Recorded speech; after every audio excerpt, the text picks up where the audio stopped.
ఓం శ్రీ మహాగణాధిపతయే నమ. ఓం శ్రీ గురుభ్యో నమ.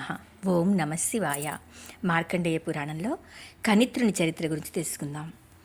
ప్రాంశువను రాజేంద్రుడు రాజ్యమును పాలించి తన జ్యేష్ఠపుత్రుడగు కనిత్రునకు రాజ్యపాలనమిచ్చి తాను భార్యా సమేతుడై తపోవనానికి వెళ్ళాడు. కనిత్రుడు రాజ్యమును ధర్మ పరిపాలనం చేయొచ్చు భ్రాతృవత్సలుడై తమ్ములు నలుగురకు తూర్పు, దక్షిణము, పడమర, ఉత్తరం నందుగల దేశములకు అధిపతులుగా చేసి అత్రిగోత్రజుడైన మహోత్రుని, గౌతమ వంశజుడైన నకుశాగ్రబుద్ధిని, కశ్యప వంశజుడైన ప్రమోదుని, వశిష్ఠపుత్రుడైన హసితుని క్రమంగా తమ్ములు నలుగురుకు మంత్రులుగా నియమించి తాను పరిపాలన చేస్తూ ఉన్నాడు. ఇలా చాలా కాలం జరగగా ప్రమతికి ఉపమంత్రి అయిన విశ్వవేది అను మంత్రి దుర్మంత్రం చేసి అన్న అయిన కనిత్రుని మీద తమ్ములకు ద్వేషమును పుట్టించి కనిత్రాదులను చంపుటకు విశ్వవేది మొదలగు బ్రాహ్మణులు అభిసారికమను హోమములను చేయించారు. ఆ హోమము వలన హోమగుండము నుండి గొప్ప మహాశక్తి పుట్టి నన్ను పుట్టించిన కారణమేంటి అని మంత్రవేదిని అడిగింది. అంతటా మంత్రవేది, అమ్మా, కనిత్రుని దారాపుత్రాదులతో కూడా నిర్మూలనము చేసి ఆ రాజ్యమును సకల సంపదలను మాకు ఇప్పింపమని కోరారు. ఆ మహాశక్తి కనిత్రుని వద్దకు వెళ్ళి చూడగా ధర్మస్వరూపుడును మహాపుణ్యశాలియు పరధన పరకాంత విరక్తుడును పుణ్య దురంధరుడును అయిన కనిత్రును చూసి భయం చెంది వెంటనే తనను పుట్టించిన ఖనిజ సోదర వర్గమును సర్వమును నాశనం చేసి అదృశ్యమైంది. కనిత్రుడి ఈ సంగతి కుశాగ్రబుద్ధి అను మంత్రి వలన తెలుసుకుని విచారమును పొంది రాజ్యభారంనంతయు నిజపుత్రుడు క్షుతపునకు ఇచ్చి తాను భార్యా సమేతంగా తపోవనానికి వెళ్ళాడు అని మార్కండేయుడు చెప్పగా క్రోష్టికి విని ఆనందమును పొందాడు. ఇక క్షుతప భూపాలుడు గురించి తెలుసుకుందాం. మార్కండేయుడు ఇలా చెప్తూ ఉన్నాడు. క్రోష్టికి క్షుతప భూపాలుడు తండ్రి కంటే ఉత్తముడని ప్రఖ్యాతి కలిగి భూమిని పాలిస్తూ ఉన్నాడు. అతని గుణంబులు వేనోళ్లా కీర్తింపుచున్నారు. దేవాలయములను కట్టించి దేవతాదులకు నిత్యము ధూప దీప నైవేద్యములకును రాగ భోగ నృత్యాది నిత్యోత్సవాదులకును అనేక భూములను గ్రామములను ఇచ్చి బ్రాహ్మణులకు వేదాధ్యయనాది సకల శాస్త్రములు అభివృద్ధి అగుటకును యజ్ఞ యాగాది క్రతువులు జరుగుటకును నిత్యకర్మలు నిరాటంగముగా జరుగుటకు అనేక గ్రామములను భూములను ఇచ్చి వాటి మీద సుంకములు లేకుండునట్లు నిర్ణయించెను. తనకు విదర్భదేశ రాజపుత్రికయగు నందిని అను భార్యయందు వివింశుడను పుత్రుడు పుట్టెను. అతడు రూప సౌందర్య సుగుణ సంపత్తి కలవాడై సకల విద్యా పారంగతుడై శౌర్య సాహసాది గుణములు కలవాడై ప్రఖ్యాతి కలిగి ఉండెను. ఆ కుమారునకు రాజ్యభారమును ఇచ్చి తాను భార్యా సమేతుడై తపోవనానికి వెళ్ళిపోయాడని చెప్పాడు. ఇక వివింశసుతుడు కనిత్రు చరిత్ర మార్కండేయుడు చెప్తూ ఉన్నాడు. క్రోష్టికి కొంతకాలానికి వివింసునకు కనిత్రుడను పుత్రుడు పుట్టెను. అతడు సకల గుణ సంపన్నుడు కాగా అతనికి రాజ్యభారమును అప్పగించి తాను తపోవనానికి వెళ్ళాడు. కనిత్రుడు అనేక యాగములు పుణ్యకార్యములు చేయుచుండెను. కానీ సంతానము కలగలేదు. పుత్రార్థి అయి పితృయాగము చేయుటకు ఆలోచించుచుండగా ఆ యజ్ఞమునకు కావలసిన మాంసము కొరకు రాజు అడవికి వెళ్ళి మృగముల కొరకు తిరుగుచుండగా మృగములు భయము చెంది రాజు వద్దకు వచ్చి ఇలా ప్రార్థించాయి.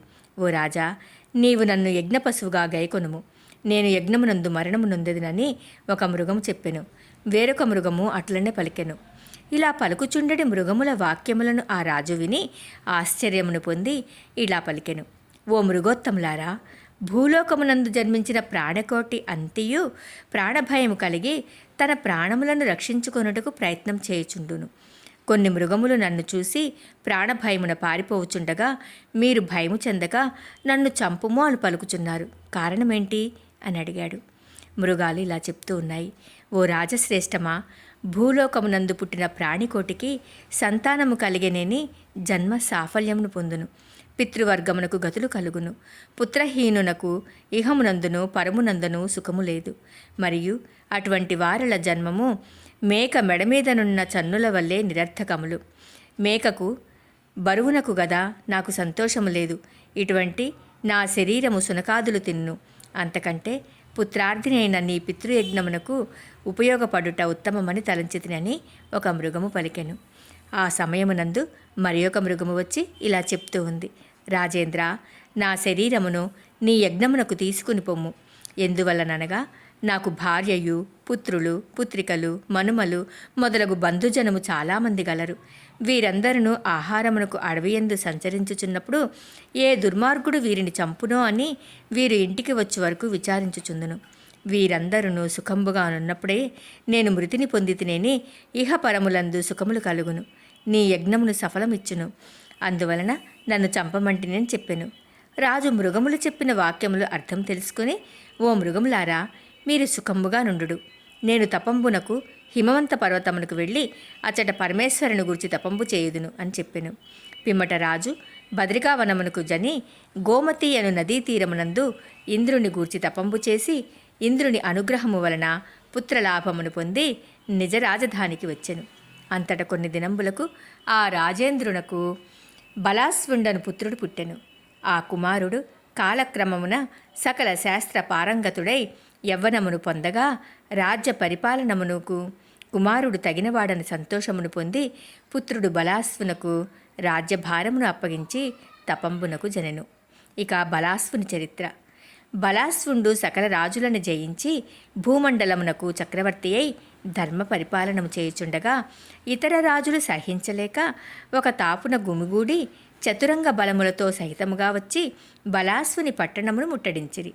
అంతటా బలాస్వుడు తన అశ్రద్ధ వలన మోసము కలిగినని విచారించి మంత్రి సామంత సేనానాయకులు రప్పించి దర్బారు చేసి ఏమి చేయుటకు తోచక 2 చేతులతోనూ నోరును మూసుకొనెను.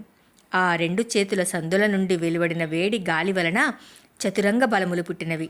అంతట రాజును మంత్రులు మొదలగు వారిని సంతోషించి ఆ సేనలను తీసుకుని శత్రువులతో యుద్ధమును చేయగా శత్రురాజులు భయపడి ప్రతి సంవత్సరమును కప్పములను ఇచ్చినట్లా ఏర్పాటులను చేసుకొని తమ తావులకు వెళ్ళిపోయారు. ఆ కారణమున బలాస్వనునకు కరంధముడని కీర్తి కలిగెను. కొంతకాలమునకు వీర ఎను భార్య ఎందు పుత్రుడు కలిగెను. అతనికి అవీక్షిత్ అని పేరు పెట్టెను. ఆ కుమారునకు కణ్వ మహాముని వలన సకల శాస్త్రములు సమగ్రముగా అభ్యసించెను. ఇక అవీక్షిత్తు చరిత్ర. క్రోష్టికి అవీక్షిత్తు గురు అనుమతమును పొంది హేమవర్మ అను కన్యారత్నము యొక్క స్వయంవరమునకు పోయి ఎల్ల రాజులను జయించి ఆ కన్యారత్నమును కొనియెను. అనేక స్వయంవరములకు వెళ్ళి రాజులనందరను జయించి గౌరీ, సుభద్ర మొదలగు అనేక మంది కన్యలను వివాహమాడెను. అవీక్షితుడు వైశాలిని స్వయంవరమునకు వెళ్ళుట. విదిలాపురాధిపుడగు విశాలుడను రాజు తన కుమార్తె వైశాలిని అను కన్యను స్వయంవరమును జాటించగా ఆ వృత్తాంతమును అవీక్షిత్తు విని చతురంగ బలములను తీసుకుని వెళ్ళి ఆ కన్యను బలాత్కారముగా తీసుకుని వచ్చుటకు ఆలోచించెను. అచ్చటనున్న రాజులందరూ ఈ రాజు చేత అనేక పర్యాయములు జయింపబడిన వారొకట చేత అందరిని ఏకమై అవీక్షిత్తును మాయోపాయమున పట్టుకుని విశాలుని వద్దకు తీసుకుని వెళ్ళారు.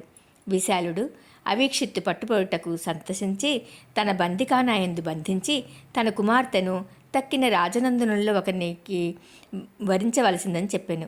రాజకుమార్తె అవీక్షిత్తును తప్ప ఇతరులను వరింపనని చెప్పెను. అందువలన తండ్రి అయిన విశాలునికి కోపము వచ్చి ఒక రాజపుత్రునికి ఇచ్చి వివాహం చేయుటకు ప్రయత్నం చేసెను. ఆ ప్రయత్నమును వైశాలిని విని తండ్రి అయిన విశాలుని చూసి, తండ్రి, నీవు ఇటువంటి ప్రయత్నం చేయటం మంచిది కాదు. నేను అవీక్షితుని తప్ప ఇతరులను వరింపను అని చెప్పింది. ఆ మాటలను విశాలుడు విని ఏమి చేయుటకు వీలు లేక జ్యోతిష్కులను రప్పించి, పండితులారా, నా కన్య స్వయంవరమునకు అనేక విఘ్నములు కలుగుచున్నవి. ఈ సమయమునందు వివాహం చేయుట తగదా అని ప్రశ్నించాడు. అంతటా కొందరు జ్యోతిష్కులు కొంతకాలము వరకు ఆలస్యములు చేయటం మంచిది అని రాజునకు చెప్పారు. ఆ మాటలు రాజు విని అంగీకరించి కుమార్తెకు స్వయంవరమును కొంతకాలము వరకు నిలుపు చేసి పిమ్మట చేసేదిరని చెప్పెను. స్వయంవరమునకు వచ్చిన రాజులు ఎవరి తావులకు వారు వెళ్ళారు. అవీక్షిత్తును మాత్రము కారాగారమునందు ఉంచెను. ఓం నమః శివాయ.